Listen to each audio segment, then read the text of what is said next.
Welcome to About Coralville. It's about town and places, about history, about people, about Coralville pride.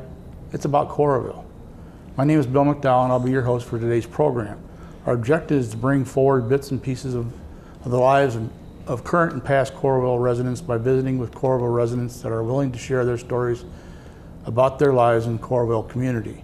Coralville is a home to an abundance of interesting people from all walks of life and with great stories to share. Today's guest is Al Axeen, who has been a Coralville resident for a long time. I don't know how many years. I started in school down here in the 60s. About then was when I moved down here and I kind of stayed. I guess today we're at the Coralville Public Library, and we'll talk more questions and share memorable moments of living in Coralville. Thank you, Al, for visiting with us today. Please tell us about your family and living in Coralville. We have you down as serving as mayor from 1994 to 1996, so I'll let you throw a little something at me right now. Okay. Well, before I was mayor, I served on the city council for 10 years.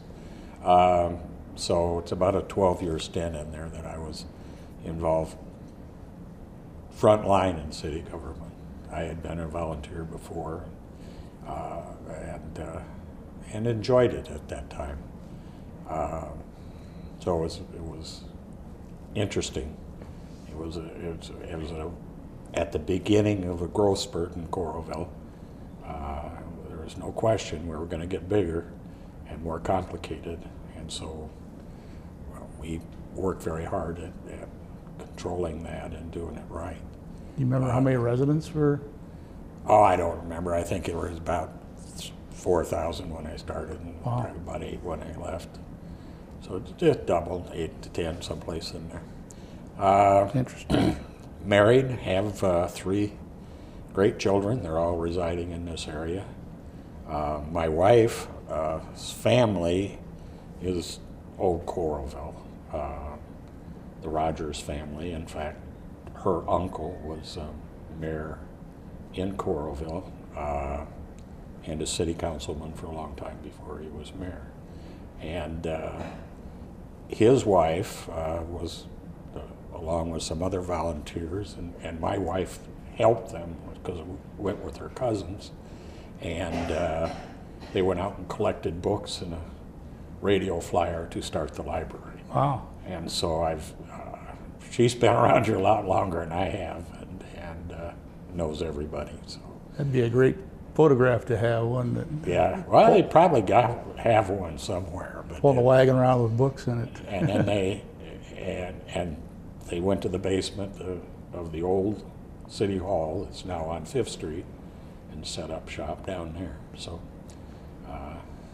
they had a room. And that's where it started. And Bob Rogers, of course, was chairman of the library board for a long, long time after he was no longer a mayor. He was chairman of the library board when they moved from the 5th Street site to this site. We built this building, so it was a big step, and he worked very hard at that. Earlier you said when you moved here to go to school, and I'm assuming at the University of Iowa? Yes. It was in the 60s. I guess I came down here in 62, graduated from high school in Mason City. Oh, you're originally from Mason City, right? And I was born in Minnesota, but grew up there from like 4 or 5 on. Family was there. And as families do at this age, I got a brother in California and a brother in Washington, D.C., and then a brother that lives in Iowa City. So the family has changed its location. Give you some good vacation trips, though. Oh, yeah, it does. It does. So if you want to tell us a little bit about your career in the community after you got out of college. Well, I had a hitch in the Army.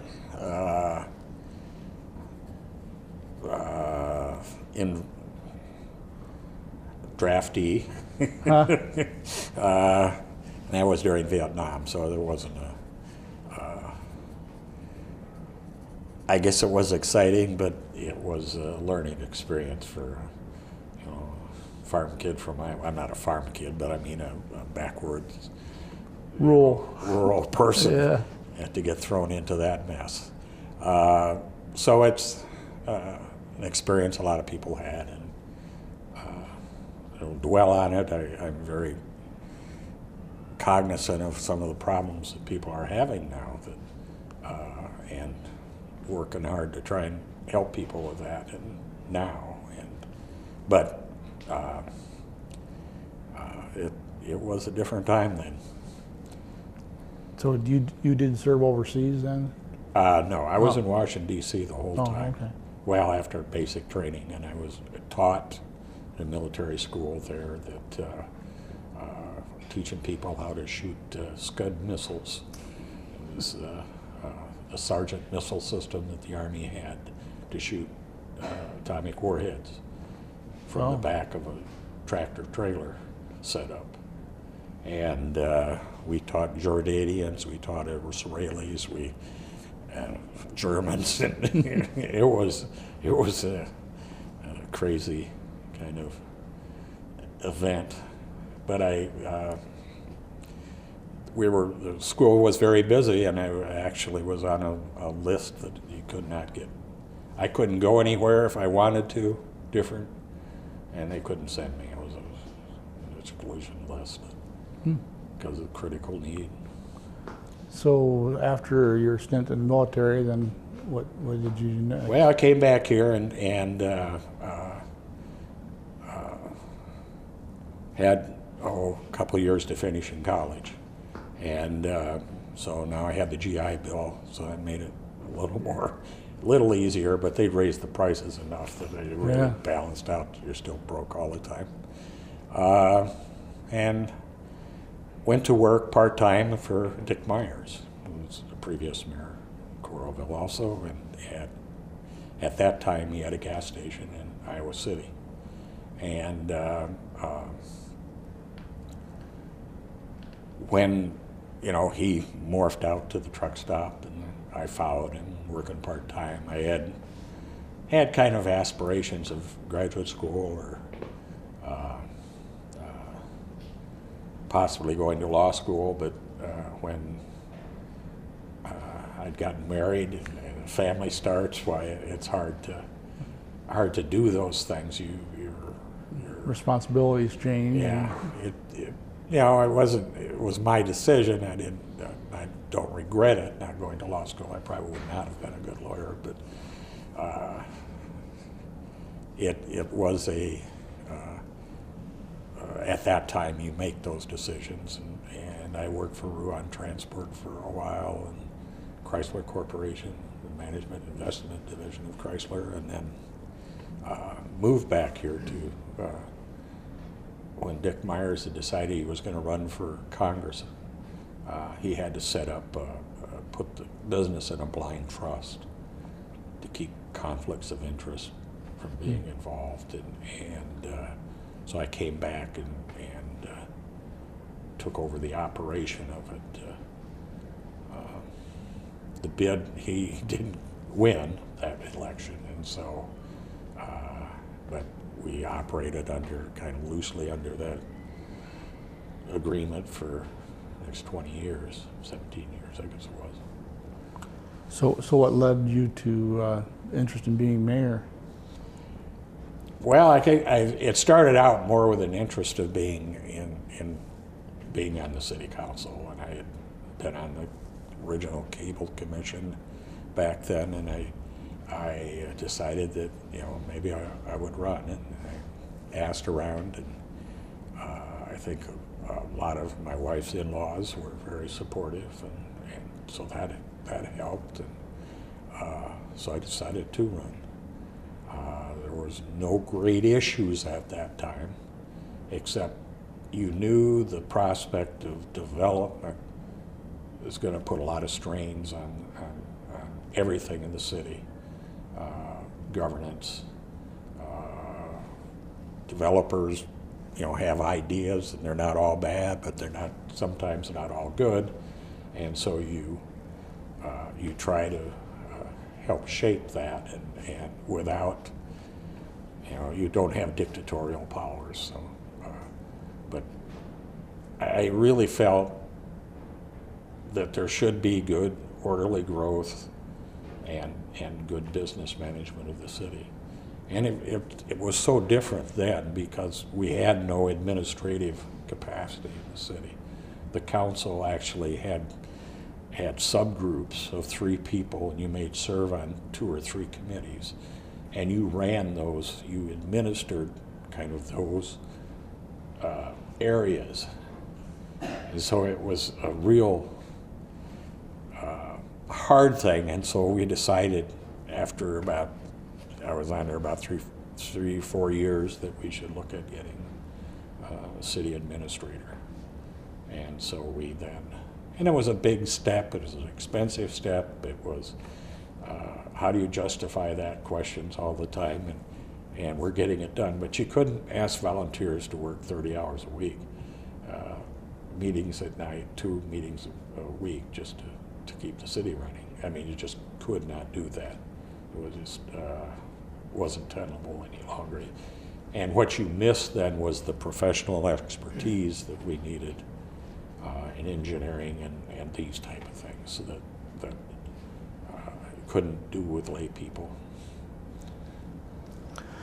Well, Coralville's, has grown a lot and expanding. And do you have any good memories of people or places from the past with all this expansion? A lot of scars.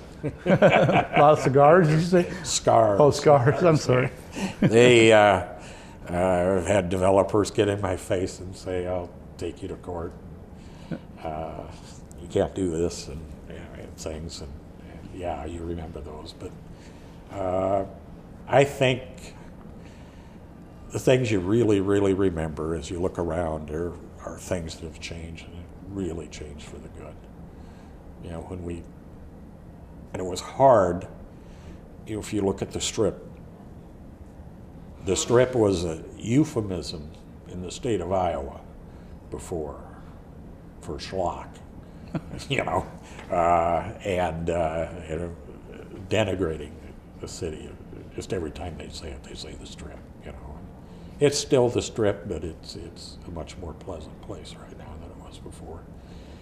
But when we decided on the streetscape plan that would be there, this was a big change because we were fighting with the utilities to bury the lines and get the poles out of the way. It was a tough experience and hard because it just didn't happen all at once. And God, it's nice when they drive down the street. There was a euphemism for poor development before is suddenly all better. No, this took a long time to develop. The trees are starting to grow now, and it's carried on all the way out to the west edge out by Lowe's. So it really is better for the community to see that, and it's better for the people that are in business there. The long-term people have been around for a while. They know what the Strip is, but some of the newer people, they kind of look at you. What are you talking about? I think with the university that I kind of always felt, and if you're running for office and you see the changeover of names in a voting list you get from the county recorder's office, why you'd look at it and you go, who are these people? I think the population just every 4 or 5 years, 20 or 30% of them come and go. Uh-huh. And they leave an energy that they possessed when they were here, the next group just picks up and keeps with. And it keeps you young when you try to follow that all the time. Is there any really good story you'd like to tell us about? I mean, you're sharing a lot of nice information with us, but everybody's got some good story, something that might have happened, or you personally, or in the city, or. I don't know.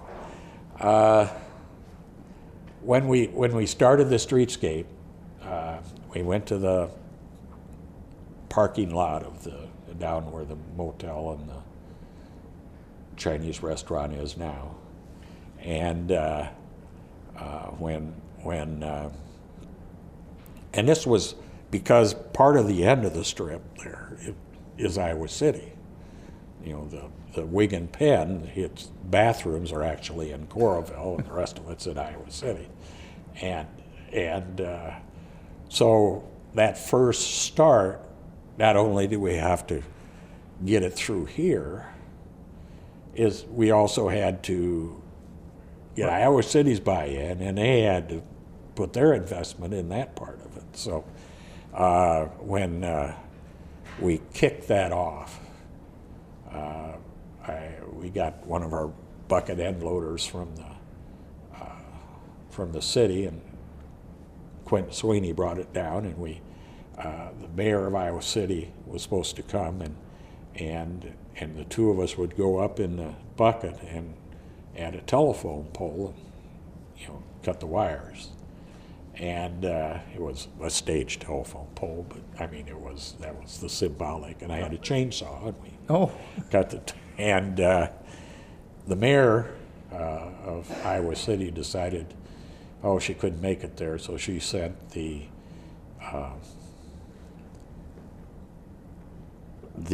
mayor pro tem, and she didn't know that she was going up in a bucket and wore a dress.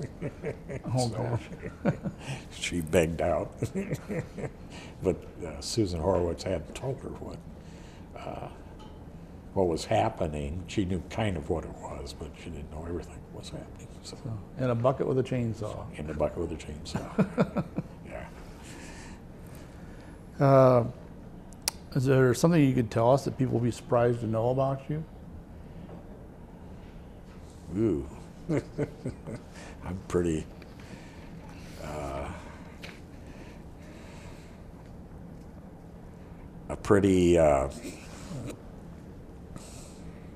I don't know. I'll help you out a little bit, because I see you riding around your Harley from time to time. Yeah, well, That's a hobby, right? that is a hobby. I've been riding motorcycles for a long, long time. So when we actually set up the Harley shop here out at the truck stop to begin with, and then moved it to the mall when they built that there. And have traveled to both coasts on it, and had a lot of good times. In fact, that first part of the strip, one of the ways reasons that got finished financially, we really needed some more state investment in that. There's a couple of reasons, but I mean, it's a highway, and they had some obligations to it. But we needed some state infrastructure money. And since the state does not require helmets, there was, when they started nationally to try and get helmet laws in all the states, why they said, we'll give you more highway money it's a safety money if you have helmets. Well, Iowa didn't have helmet law, so they're not eligible for that funding. But according to the Constitution, you got to treat everybody equally. So they had to give Iowa the money. It's just that they had that amount of money that they had, so they could do it for safety reasons. They could do improvements for safety reasons with this money, since they weren't eligible for it for other general reasons, because they didn't have a motorcycle helmet law. So that's where a good portion of the funding there helped us over the. I know as we're dealing with Iowa City, they said, we just can't give you any more on this, and this kind of put a pot there that the city could draw from. So I think we used that funds all the way past Hardee's, that we had some of that money. and I don't know if they still divide it like that, but it was, there's funny pots of money out there from the federal government here as well. So you have any other hobbies that you enjoy?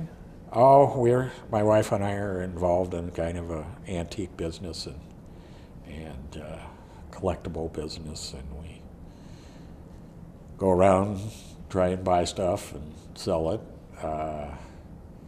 cover our head. So we're involved in a store in West Branch that's called the Emporium, and it's a cooperative with 5 other dealers. And Well, something that's fun, make a little money doing it too. well, I don't make much money, but I'll get pieces of furniture, and I don't like to rebuild it completely, but doing a certain amount of work on it is all right, and it's then finding things that people will like. I bought a book at the auction 2 weeks ago or a month ago that it was in a stack of old books, and I didn't spend much for it. The stack, or I guess my wife actually bought it, and we got it home, and it was in German, and it was a collection from 1885 of the 12 months of 1985 editions of the American Agriculturist in German, and it was meant to give to German settlers, or as a reference to German communities, because they usually had every ethnic group had their own support system. They band together, and so they may have these, but it had plans for houses. Wow. Where it'd even tell you how many board feet of lumber you needed and what sizes, and simple stuff, and how to build a root cellar, and then a lot of pictures of the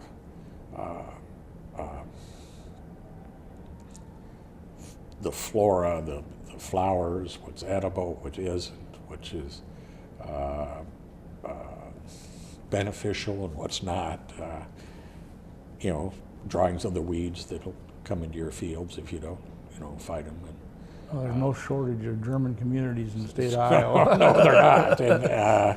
And then just as interesting, a student from Iowa State came in, and I had it sitting on the counter, and they were there for something for the West Ranch, Main Street West Ranch program, and they were from the business group at Iowa State, and they would come in and they would go to these little towns and see the businesses and give them ideas. And she was looking at it, and I was explaining some things to her, and who wrote it and who organized it. That's the most interesting things of doing these things. You find something, then you spend 8 or 9 hours getting background in your mind about what it is. And her father works for one of the big seed companies, and he was going to Germany to talk to them about the modified corn and that.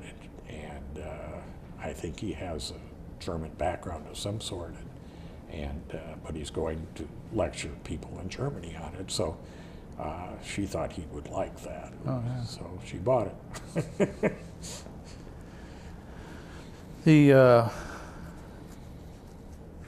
As mayor, what you feel were the major accomplishments made during your term? Or if you have a favorite one? Well, I think this library was one of the.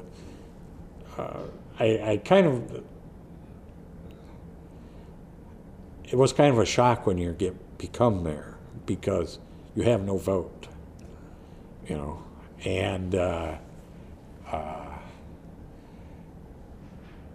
so you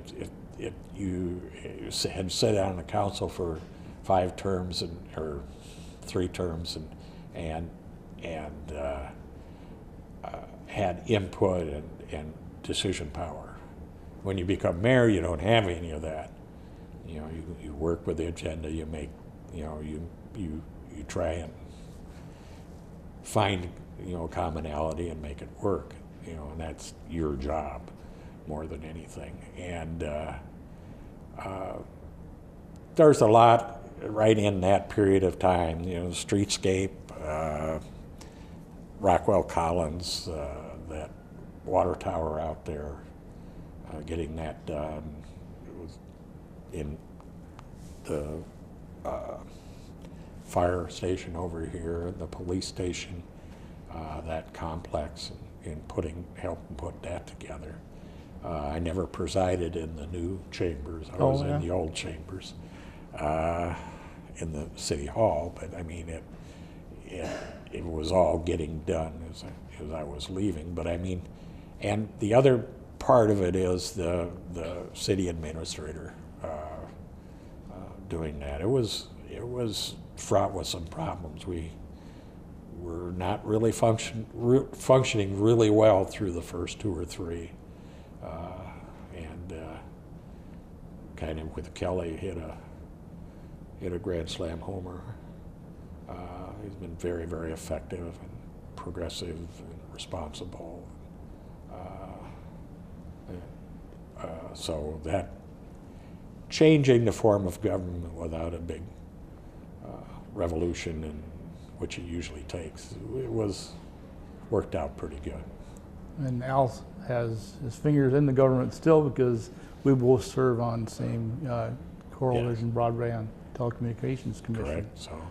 And both of us were instrumental in actually getting the Coralville program going, and not investing Coralville's money into the Iowa City programming. And I think that was a good move for the city of Coralville. There are things that obviously the city should do together. I worked in the social service end in housing and things like that, and helping people and Head Start.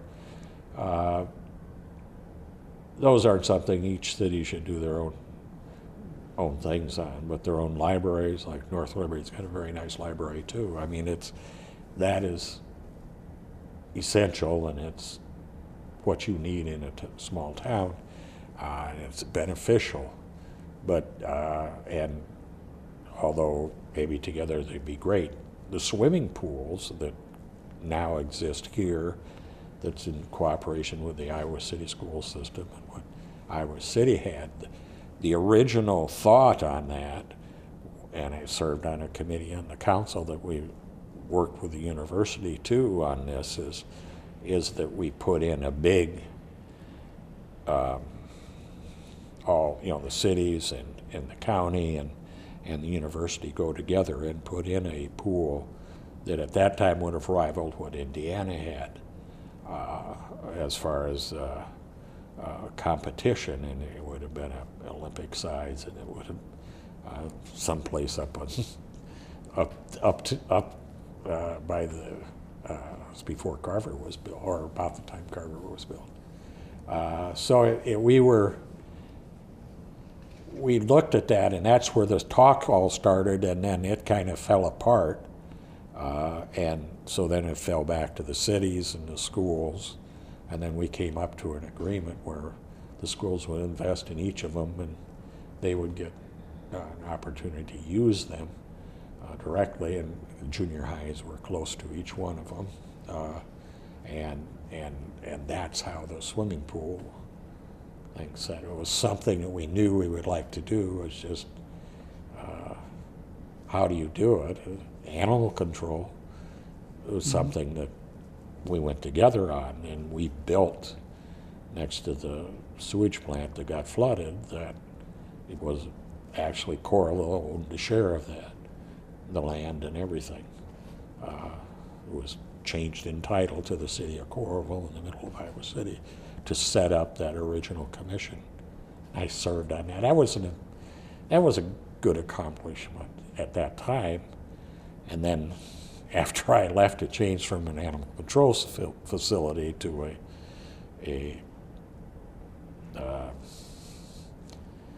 something that we had always hoped the animal leagues would get together and do themselves, like the model that Cedar Rapids has, where the adoption and all that is run by a nonprofit.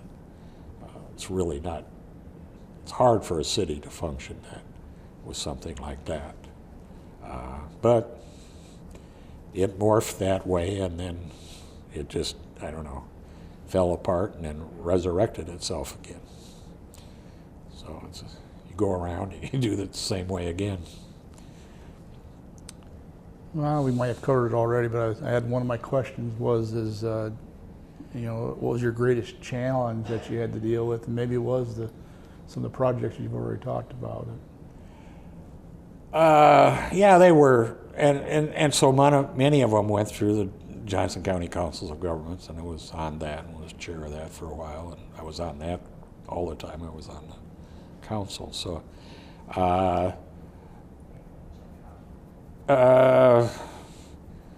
yeah, we had a big argument and fight in there, and got Camp Cardinal Road finished across the creek.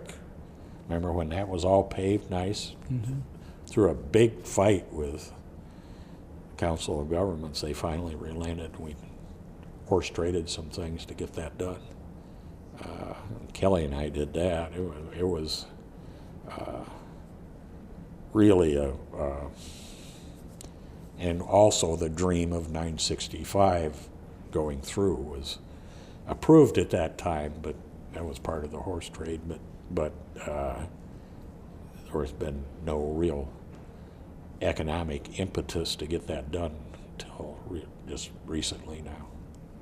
It'd be hard to imagine not having some of those thoroughfares. Oh yeah. With the advent of the mall and all the traffic that comes through. One of the things, and you probably discuss it with Dick Myers if you get him in here, that one of the big fights between Iowa City and Coralville is that we got a sewer plant. And that sewer plant has no federal money in it. It was all done with local money. And the reason was that Iowa City just blocked it.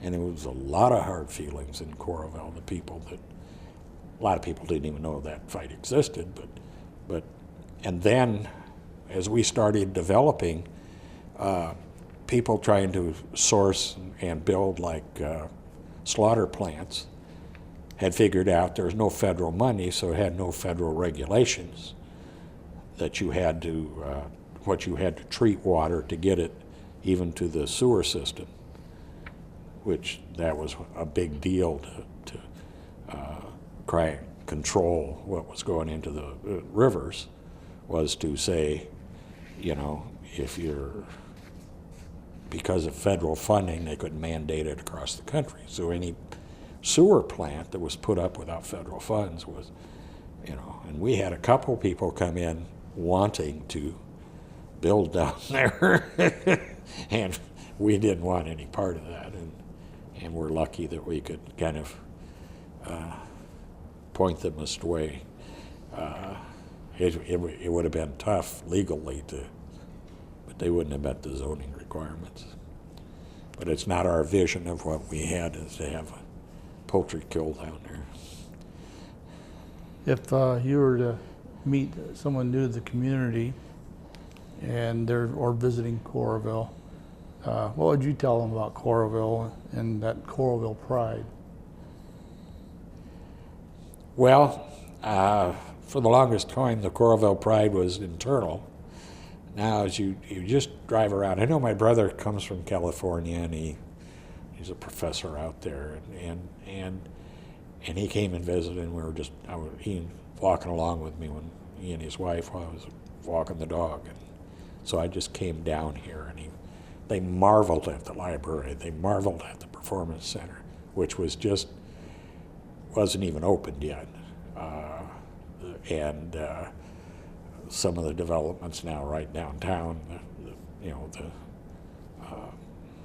over where the credit union and New Pi are, and those buildings, they just marveled at how well and the opportunities that the Coralville residents have to do something and they live in Pasadena, and well, they live in Altadena now, but I mean, they're just not that available to have libraries, public libraries. If you look at the state of Iowa, it's very unusual. Extremely good libraries, but this has been a good investment here. I know when I moved here, I thought, well, what's Coralville? Where's the town? And you know, with what's happening, which you know, it is more of a downtown atmosphere here now than. Yeah. Well, yeah. I mean, the city has a campus in which we always wanted to have. I think we envisioned it more over in the land. And I don't know how that guy ever got that park named after him, and he didn't give it to the city. We had to buy it from him at market rate. So must have been in the deal, huh? Yeah, it's in the deal. It is. So I don't know what. Maybe he thought there was gold in them hills. How would you like to be remembered as a member of the community and serving the community? Oh, I don't know. I try to. I guess you want to be remembered for being even-handed and fair. I think that I tried to stress in my mind that things had to be paid for and things had to be done right.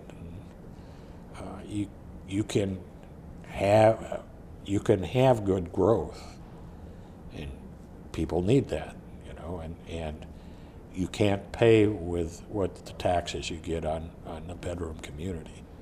Is not the tax base to have a progressive and vibrant city. It just doesn't. You have to have business community, you have to have retail community, some industry of some sort. So that was I hope they remember that mix is what we wanted then, and I'm very proud that we got that started. I think the mall out there it's just a great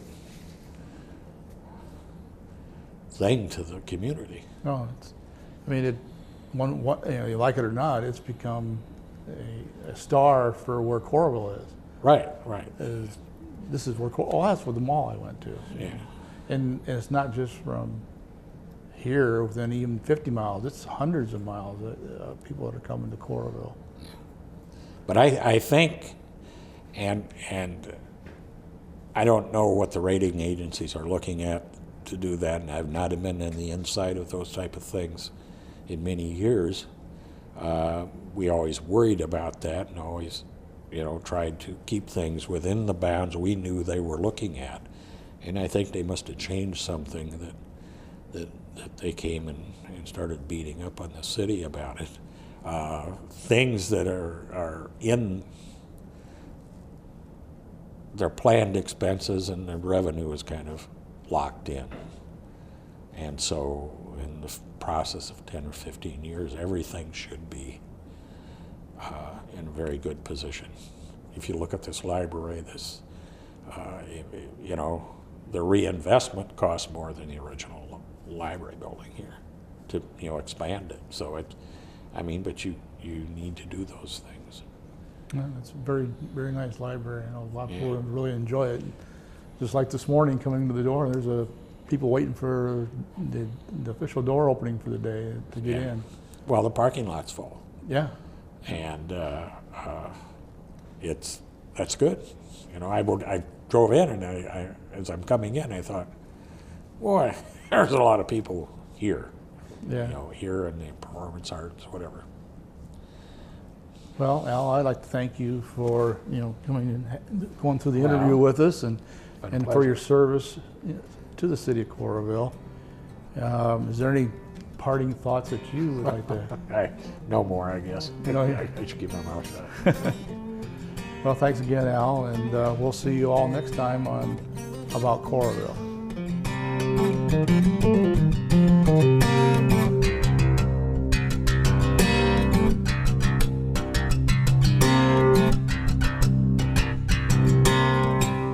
About Coralville is a new programming venture for CoralVision, and we'd like to hear input from our viewers about the program. If you'd like to recommend someone else to be a guest on our show, or have an interest yourself, please let us know. Thank you.